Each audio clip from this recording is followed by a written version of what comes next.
Contrairement aux conceptions classiques de la guerre, un homme de foi, un homme de Emouna, est convaincu de trois principes.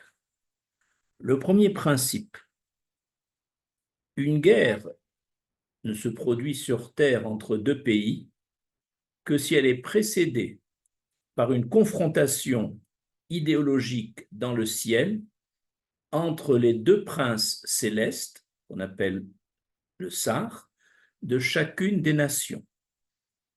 Après une confrontation entre deux Sars, cela entraîne une confrontation physique, un combat entre les armées des deux pays qui sont représentés par le Sar céleste. Le deuxième principe,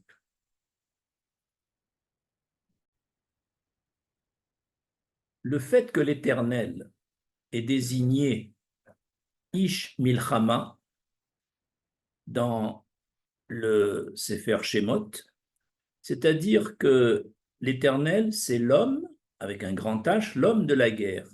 C'est lui qui conduit une guerre, c'est lui qui décide qui en sera le vainqueur. Et cela, quelle que soit la composition numérique du nombre de soldats d'une armée, quelles que soient les armes sophistiquées que pourrait avoir une armée, quels que soient les stratèges militaires de cette armée, c'est Hachem qui décide de la victoire d'une guerre qui est déclenchée. Et le corollaire de cela, c'est que lorsque des pays, pour leur défense justifiée contre les ennemis, investissent d'énormes sommes dans leur budget militaire, cela n'est pas forcément la condition de succès, puisqu'on a vu des guerres gagnées par le camp minoritaire, par exemple la guerre d'Abraham contre les 4 rois dont on parlera tout à l'heure, et également la guerre des Hashmonaïm contre les puissantes armées grecques. Troisième principe, il est écrit dans la paracha Matot au chapitre 31, verset 4, lorsque l'Éternel a envoyé des troupes pour combattre les Midianites qui avaient débauché le peuple d'Israël dans le désert sur conseil de Bilram, il est écrit « Élef lamaté, Élef lamaté, Lechol matot Israël, Tishlechu letzava » 1000 personnes par tribu, virgule, 1000 personnes par tribu, pour toutes les tribus d'Israël, il y en avait 12, vous enverrez pour le combat contre les Midianites. Et nos sages se sont posé la question, pourquoi n'est-il pas écrit 2000 hommes par tribu? Et pourquoi est-il écrit 1000 hommes, virgule, 1000 hommes?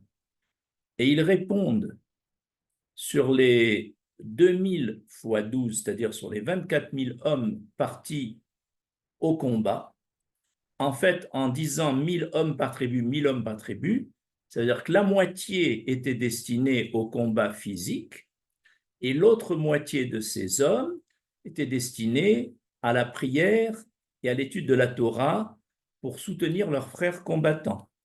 Ainsi, dans ce principe, il y a dans les guerres d'Israël une partie des soldats qui combattent physiquement et une autre partie qui les assiste par la prière et par l'étude.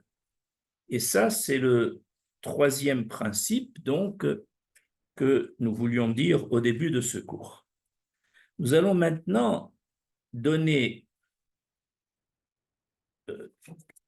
4 exemples de guerres décrites dans le Pentateuque, dans le Chumash, dans l'ordre chronologique, et de chacune de ces guerres, nous allons apprendre des principes qui s'ajoutent à ceux que l'on vient d'énoncer.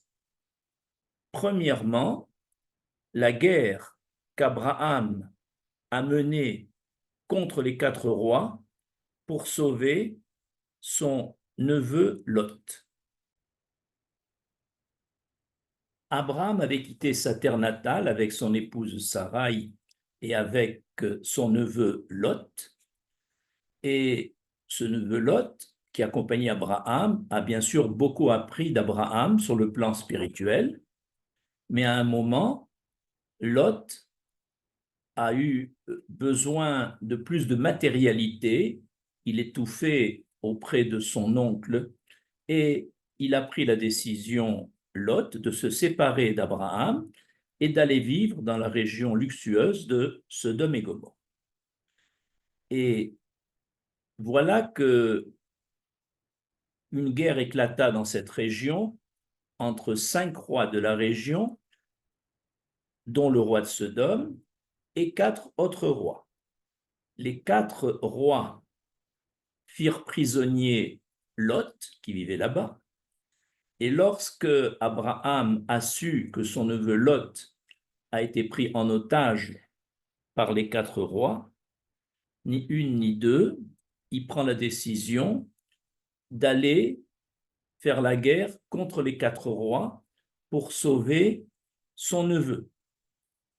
Et le texte dit, dans le Sefer Bereshit, Parasha Lech Lecha, au chapitre 14, verset 14, Vaishma Avraham ki nishba achiv, Abraham a appris que son frère, c'est-à-dire Lot, a été fait prisonnier, est en otage, Vayarek et Anichav, alors il arma ses fidèles, Yeledé Beito, enfant de sa maison, Shmona, Rassar ou Shlosh Meot, au nombre de 318 personnes, Vayirdof, Raddan, et il poursuivit les 4 rois qui détenaient en otage Lot jusqu'à Dan.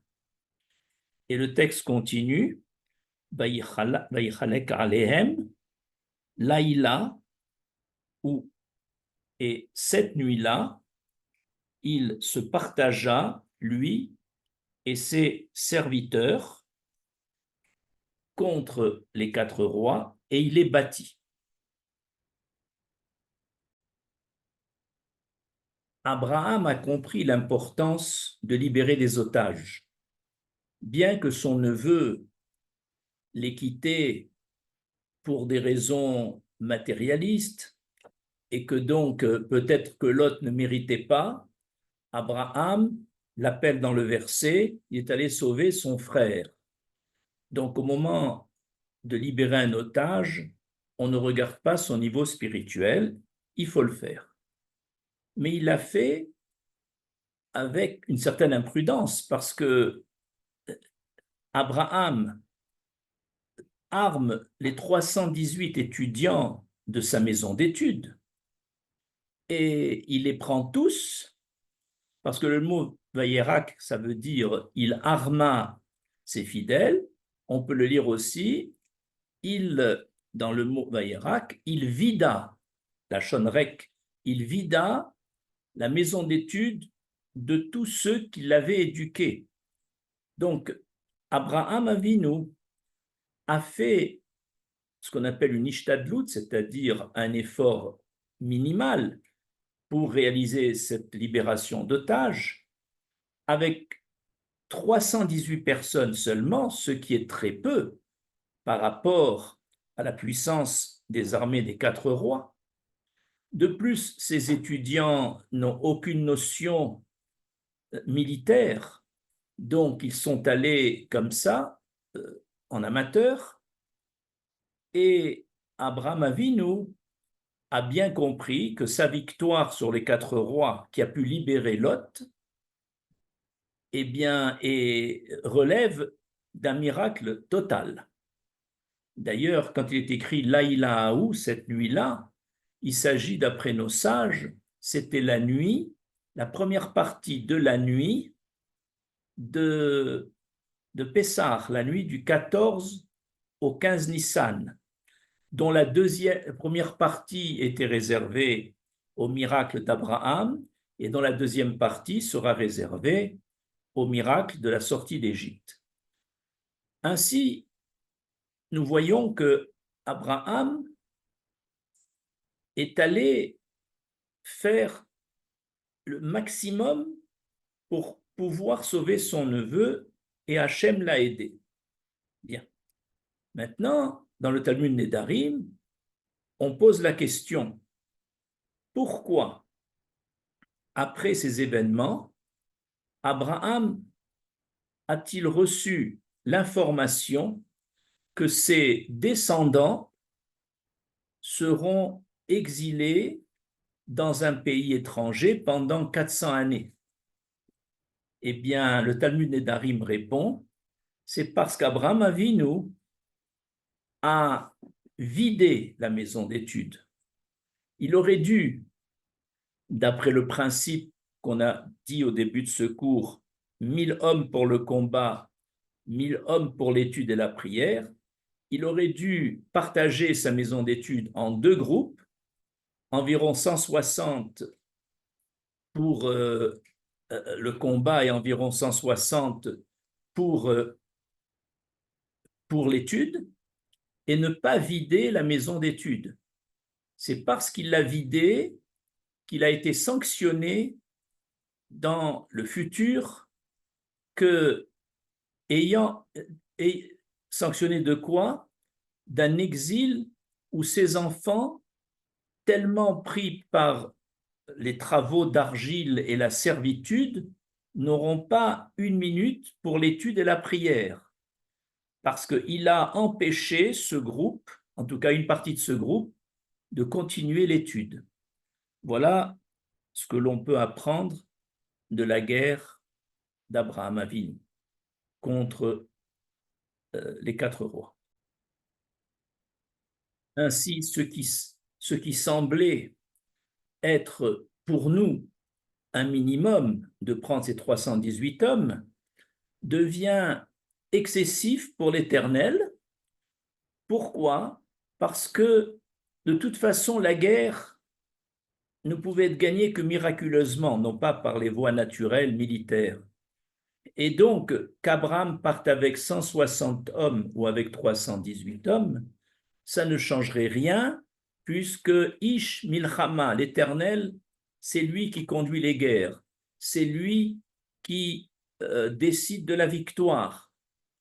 Et ainsi, en les prenant tous, il a voulu faire ce qu'on appelle la Ishtadlut maximale, les efforts maximaux, et donc ça dénote un petit manque de Emouna d'Abraham Avinu qui a conduit à la sanction de l'exil de ses enfants. La deuxième guerre décrite dans le Pentateuque, c'est la guerre contre les Égyptiens qui nous poursuivaient le 7e jour de la sortie d'Égypte. Après une semaine où nous avons été libérés physiquement d'Égypte, les Égyptiens nous ont poursuivis et nous ont rejoints au niveau de la mer Rouge. Et voilà qu'on s'est senti dans la détresse, coincé, avec les Égyptiens derrière nous, la mer très haute devant nous que nous ne pouvions pas traverser, et les animaux sauvages à gauche et à droite dans le désert. Devant cette situation de blocage, de détresse, le texte dit que Vaïtsarakou, Béné Israël, El Hachem. Les Béné Israël ont prié, ont imploré l'Éternel de les sauver. Et, et cela a beaucoup plu à l'Éternel, puisqu'il existe un verset dans le Cantique des Cantiques, dans Shirachirim, au chapitre 2, verset 14, qui dit « Ishmireni et kolech » Hachem dit, fais-moi entendre ta voix. Il parle à la communauté d'Israël. Fais-moi entendre ta voix, qui colère, rêve, parce que ta voix m'est agréable. Hachem, lorsqu'il met le peuple d'Israël dans la détresse, dans la difficulté, entouré par tous ses ennemis, attend une prière pour le sauver, et surtout une prière qui montre que seul l'Éternel peut nous sortir de cette situation. Une fois que l'Éternel a entendu cette prière, il a dit à Moshe, pourquoi continue-t-il à prier, avancer vers la mer? Comment se fait-il que l'Éternel nous demande arrêtez de prier, avancez? Et il leur dit, vous maintenant avancez, et c'est moi, dit Hachem, qui prend en main cette guerre contre vos ennemis qui vous poursuivent. Ve'atem techarishu, et vous, taisez-vous. Tout ça pour nous montrer qu'après qu'Hachem ait entendu nos prières, dans lesquelles essentiellement nous étions convaincus que seul Hachem peut nous sauver, il a pris les choses en main et il a dit, vous, avancez. En avançant, vous allez faire preuve, en avançant dans la mer, malgré le danger, vous allez faire preuve de la confiance que vous avez en moi, puisque je vous le demande. Cette confiance, cette émouna, associée au mérite de vos pères Abraham, Yitzhak et Yaakov, vont faire tout ensemble que je vais assurer l'ouverture de la mer et ainsi vous sauver de cette situation qui est apparemment désespérée. Voilà comment on peut lire la sortie à travers la mer qui s'est divisée pour nous grâce à la émouna qu'on a développée cette nuit-là. La troisième guerre décrite dans le Pentateuque, c'est celle de Amalek contre le peuple d'Israël. Nous sommes 3 semaines après la sortie d'Égypte et de la mer Rouge. Et dans le désert, 3 semaines après, Amalek vient attaquer le peuple d'Israël, qui était en train d'aller vers Matan Torah et vers la terre d'Israël promise. On s'étonne, comment se fait-il que toutes les nations étrangères ont entendu les prodiges d'Hachem, comment il a sauvé ce peuple, comment il soutient ce peuple? Cependant, Amalek est le seul peuple qui, malgré tout ce qu'il a entendu, peu importe ce qui va lui arriver, c'est un peuple Amalek antisémite qui a décidé d'attaquer Israël. Cependant, si Amalek a attaqué Israël, c'est qu'Hachem l'a bien voulu. Et pourquoi Hachem a mis cet événement 3 semaines après? C'est parce que, après une période d'enthousiasme de la sortie d'Égypte, de la traversée de la mer, quand le peuple a vu tous ces miracles d'Hachem, il était en extase devant Hachem, mais 3 semaines après, il y a eu un refroidissement et il y a eu une émouna globale du peuple d'Israël qui baissait. Et lorsque la émouna du peuple d'Israël baisse collectivement, l'Éternel amène un événement comme une guerre. En effet, il est écrit à propos de la guerre d'Amalek dans le livre, dans le Sefer Shemot, chapitre 17, verset 8, Vayavo Amalek, Vailachem, Harim Israël, Berephidim. Amalek est venu combattre Israël à Rephidim. Rephidim, c'est le lieu où il se trouvait. En réalité, dans le mot Rephidim, on peut le lire Rafouy Yadaim, c'est-à-dire il est venu attaquer le peuple d'Israël, Amalek, qui était dans un état de Rafouy Yadaim, ça veut dire de main faible. La main faible, ça veut dire dont la Emouna avait faibli. Et donc la cause de la guerre d'Amalek, avant de recevoir Matan Torah, afin de renforcer de nouveau notre Emouna, l'Éternel nous a envoyé Amalek.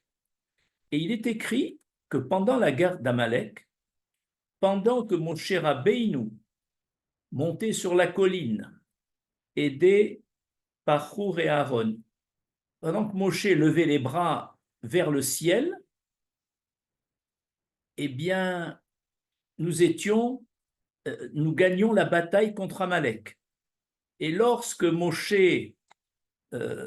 avait les bras, une fois qu'il était fatigué, avait les bras baissés, nous perdions la bataille. Alors nos sages posent la question, est-ce que c'est la levée des bras ou la baisse des bras de Moshe qui vont déterminer la victoire ou la défaite? On ne comprend pas bien.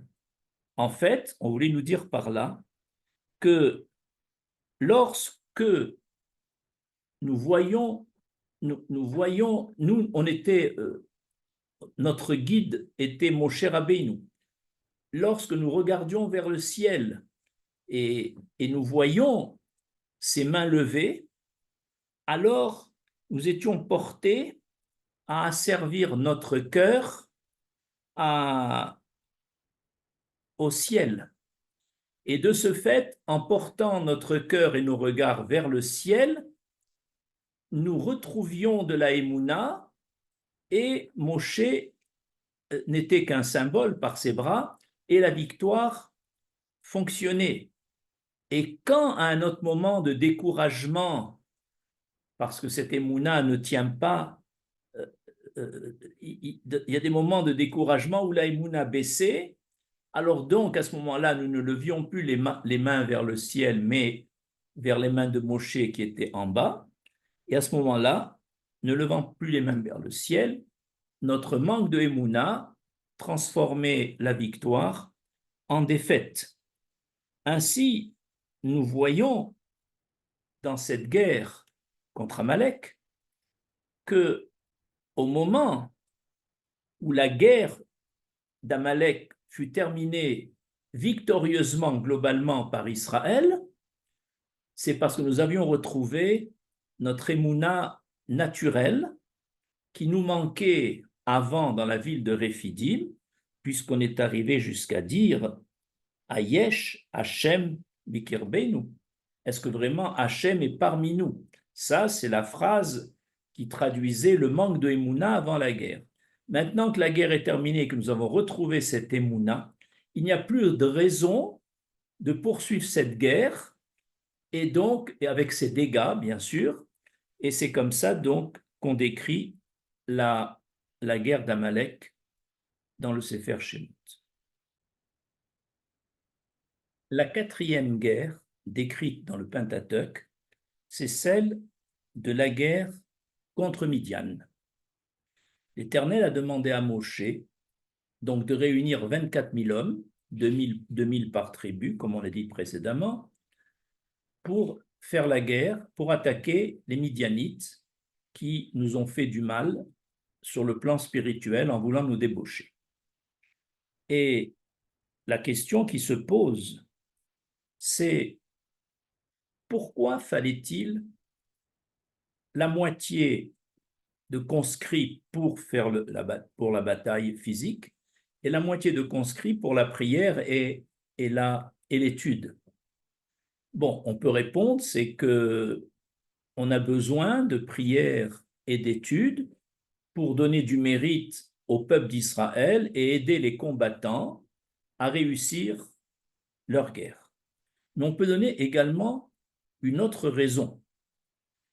S'il n'y avait pas les 12 000 en train de prier et d'étudier pendant la guerre sur le front, s'il n'existait pas, et donc s'il n'y avait que 24 000 en train de combattre, et que l'Éternel leur assure la victoire, ils reviendraient avec une idée hérétique en disant que cette victoire est due à leur force militaire, est due à leur art sur le plan militaire.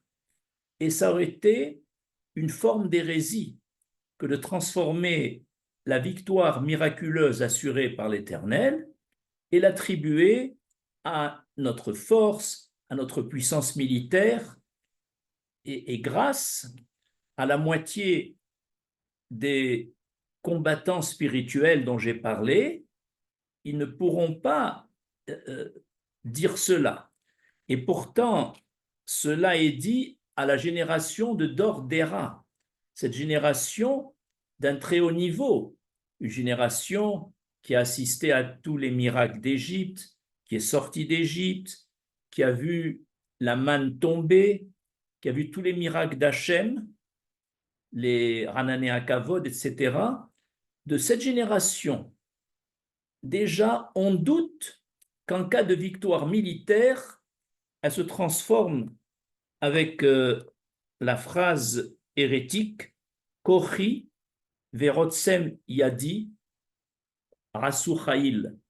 La phrase hérétique, c'est-à-dire que c'est ma force et ma puissance de mes mains qui ont réalisé ce succès. Et la présence même de ceux qui prient et de ceux qui étudient va atténuer cette tendance à ramener la victoire à la puissance militaire, ce qui évidemment est une hérésie si on est convaincu en tant que Baal et Mouna que la victoire ne dépend que de l'Éternel. Voilà ce qu'on a pu apprendre de ces 4 guerres décrites dans le Pentateuque. Je vous remercie.